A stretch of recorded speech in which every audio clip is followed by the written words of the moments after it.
오늘은 신경이 지나가는 통로인 척추관이 좁아져서 다리로 내려가는 신경을 압박하는 척추관 협착증에 관한 이야기를 준비했습니다. 그림을 보면 조금 더 쉽게 이해가 될 겁니다. 척추 단면 모델인데요. 중앙에 동글동글하게 표현된 부분이 척추관이고 동글동글하게 표현된 신경 다발이 보기에도 아주 여유롭고 역관관으로 빠져나가는 신경 줄기도 아주 여유롭습니다. 그런데 다음 사진은 어떻습니까? 여유로웠던 척추관이 좁아져 있죠. 앞에서는 디스크가 뒤로 밀려 나오고 뒤에서는 인대가 두꺼워져서 신경을 누르고 있고 뒤쪽에 있는 관절염이 진행되면서 서서히 좁아지는 것입니다. 이것이 척추관 협착증의 전형적인 모습이고 실제로 척추 수술까지 가게 되는 흔한 원인입니다. 척추관 협착증은 특징적인 증상이 있는데 걸으면 다리가 저리고 당겨서 자주 멈춰서 쉬어야 하고 잠깐 앉거나 허리를 숙이면 금세 편해지는 패턴입니다. 이를 간헐성 파행이라고 부릅니다. 이런 패턴이 생기는 이유는 자세에 따라 통로 크기가 실제로 달라지기 때문입니다. 허리를 굽히면 통로가 열리고 반대로 펴면 통로가 좁아집니다. 사진을 비교해 보면 공간 차이가 보이시죠? 실제로 정상인은 허리를 펴도 통로가 약 9% 정도만 좁아지지만 협착증이 있으면 같은 동작에서 최대 67%까지 좁아질 수 있다는 연구 결과도 있습니다.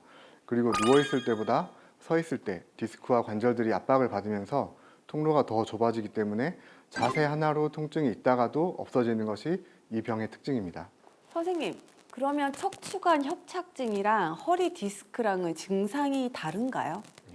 허리 디스크와 척추관 협착증은 둘 다 어떤 이유로 허리에 신경이 지나가는 공간을 압박하고 손상된 부위에서 염증 물질이 나와서 허리 통증과 다리로 뻗치는 증상을 일으키는 질환입니다. 그런데 원인과 특히 자세에 대한 반응이 정반대에 가깝다는 점이 중요한 차이점입니다.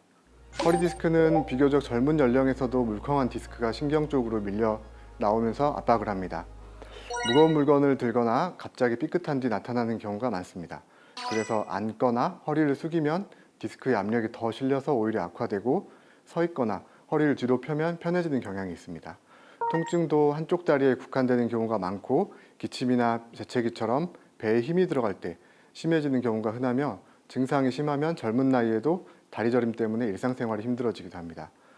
반면 척추관 협착증은 중장년 이후 서서히 진행되며 양쪽 다리에 증상이 있는 경우도 흔합니다. 그래서 방송에서 자주 접하는 허리를 펴는 신전 운동이 좋다라고 하는 정보는 디스크 환자들에게는 맞지만 협착증 환자가 그대로 따라하면 오히려 증상이 악화될 수 있습니다. 하지만 실제 진료실에서는 두 질환이 함께 있는 경우도 드물지 않아서 어느 쪽 비중이 더 큰지에 따라 운동과 치료 방향을 결정하게 됩니다. 협착증과 디스크 파열이 같이 있는 환자분을 사례로 준비했는데요. 이 환자는 70세 남자 환자로 기존부터 협착증으로 진단받았고 호전과 악화를 반복하던 분입니다. MRI상에서 3, 4, 5, 6 분절에 이미 협착증이 있으셨던 분이시고 4, 5 분절에서 디스크 파열이 새로 동반된 분이십니다.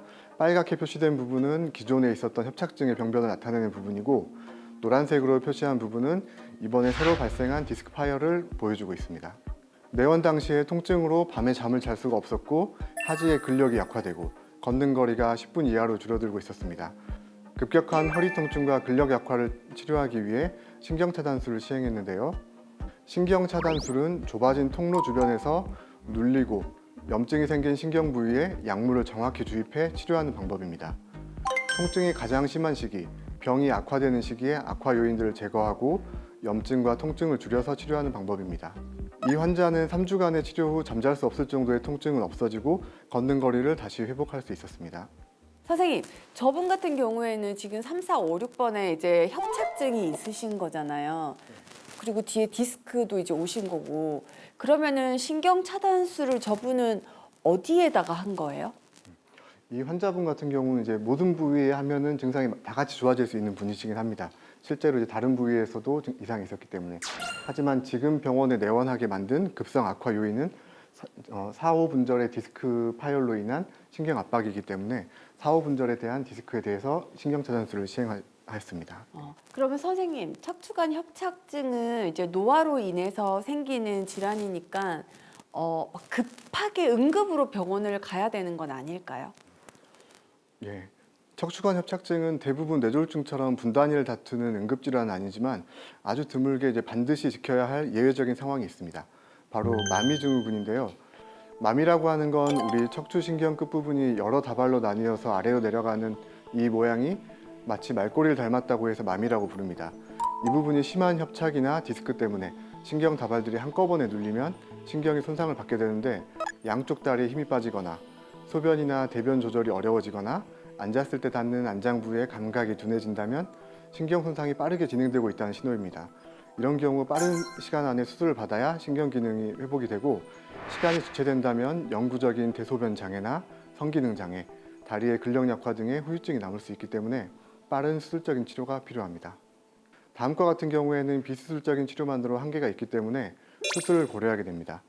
첫 번째는 마미증후군처럼 응급 손상 증상이 있을 때, 두 번째는 다리 힘이 계속 빠지는 진행성 마비가 있을 때, 세 번째는 충분한 기간, 보통 3개월에서 6개월 이상 꾸준히 비수술적인 치료를 받았는데도 호전이 없고 걷는 거리가 계속 짧아지거나 수면이 힘들 만큼 일상생활이 크게 제한될 때입니다. 이런 경우에는 수술로 얻는 이득이 더 크다고 판단되기 때문에 수술적 치료를 선택하는 게 바람직합니다. 물론 나이가 많으시거나 당뇨, 심장질환 같이 다른 지병이 있는 경우에는 수술 자체의 위험 부담과 회복 기간까지 함께 따져봐야 하니까 더욱 신중하게 접근해야 합니다. 사진으로 병의 진행 단계를 보면 척추관 공간이 좁아진 정도와 신경 다발들이 뭉친 정도로 아래와 같이 4단계로 구분합니다. 그런데 4단계까지 진행된 환자도 증상이 전혀 없는 경우가 많습니다. 그래서 마지막 사진처럼 통로가 보이지 않는 만큼 좁아져도 증상이 없다면 치료가 필요하지 않고, 4단계까지 진행하지 않았더라도 비수술적인 치료로 호전이 없을 경우에는 영상 소견을 참고해서 수술을 결정하게 됩니다. 그런데 여기서 꼭 알아야 할 게 하나 있습니다. 비수술적 치료를 받는 동안 근육과 체력을 잘 유지하는 게 정말 중요합니다. 왜냐하면 실제로 척추관 협착증이 비수술 치료에 실패해서 수술까지 가게 된다면 그때 남아있는 근육량과 체력이 수술 결과에 많은 영향을 끼치기 때문입니다. 이번에도 사진을 하나 보여드리겠습니다.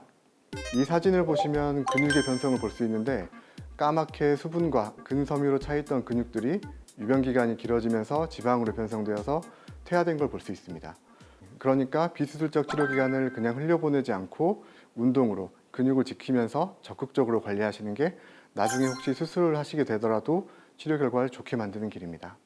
반대로 증상이 있는데도 아무런 치료나 관리 없이 오래 방치하시면 결국 걷는 게 힘들어지고 활동량이 줄면서 심장, 폐, 당 조절 등 전신 상태도 악화되는 악순환에 빠지게 됩니다. 특히 나이가 많은 분들이 이렇게 근육과 균형 감각 손상이 진행되면 협착증이 어느 정도 회복되더라도 재활이 쉽지 않은 상황에 처할 수 있습니다. 그러면 그 척추관 협착증 수술을 하면 통증에서 완전히 벗어날 수 있는 건가요? 이 부분이 허리 수술을 받으신 분들이 가장 실망하시는 부분인데요. 안타깝게도 통증에서 해방되는 건 쉽지가 않습니다. 척추관 협착증은 나이가 들면서 생기는 퇴행성, 구조적인 변화이기 때문에 수술로 가장 큰 문제를 해결했다고 하더라도 수술 부위를 포함한 주변 부위의 변성은 여전히 남아있기 때문에 또 다른 증상이 발생할 수 있어 완치보다는 평생 관리한다는 개념으로 접근하시는 것이 현실적입니다. 그 평생 관리의 핵심은 지금 내 허리가 어느 시기에 있는지에 따라 치료와 관리를 다르게 해주는 것입니다. 증상이 심한 급성기에는 통로를 열어주는 굴곡 운동, 예를 들어 누워서 무릎을 가슴으로 천천히 당기는 동작이 도움이 됩니다. 이런 동작이죠.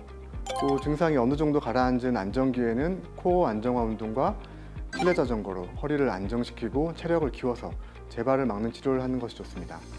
장기적으로는 결국 디스크 공간이 주저앉아서 통로를 좁게 만드는 것을 막아줘야 하기 때문에 통증이 없는 범위에서 아주 제한적으로 신전이나 중립자세 운동을 더해서 디스크 높이와 허리 정렬을 지켜주는 것이 도움이 됩니다. 하지만 이 운동들은 협착증 급성 악화기에 하면 증상을 악화시킬 수 있으니 반드시 주의해서 시행해야 됩니다. 그러면 척추관 협착증 환자들이 피해야 되는 동작이나 운동이 있을까요? 디스크와 협착증 모두 디스크가 주저앉는 것이 중요한 악화 요인이기 때문에 허리를 구부리고 높은 압력을 받는 운동은 피해야 합니다. 레그프레스나 잘못된 자세로 하는 스쿼트는 허리를 숙인 상태로 높은 압력을 주기 때문에 아주 위험할 수 있습니다. 그 외에도 골프나 테니스처럼 허리를 구부리고 심하게 뒤트는 운동도 허리 디스크 환자에게 좋지 않습니다. 척추관 협착증에서는 디스크와 반대인 부분이 하나 있는데요.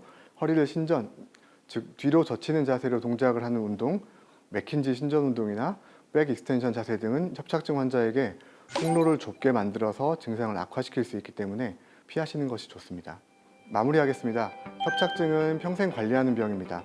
오늘 말씀드린 대로 허리가 지금 어느 시기인지 본인이 알고 그에 맞게 관리하시면 충분히 편안하게 걷고 일상생활을 하실 수 있습니다. 통증 정도와 걷는 거리를 기록하면서 환자분 본인의 상태를 인지하면서 지금 상태에 맞는 치료를 정확하게 알고 관리하는 것이 협착증 치료의 방향이라고 생각하시면 됩니다. 만약 다리에 힘이 빠지거나 대소변의 이상, 그러니까 대변이나 소변이 원치 않은 타이밍에 나온다는 등의 위험 신호가 나타나면 미루지 말고 즉시 병원을 찾아 적절한 치료를 받으시기 바랍니다. 감사합니다.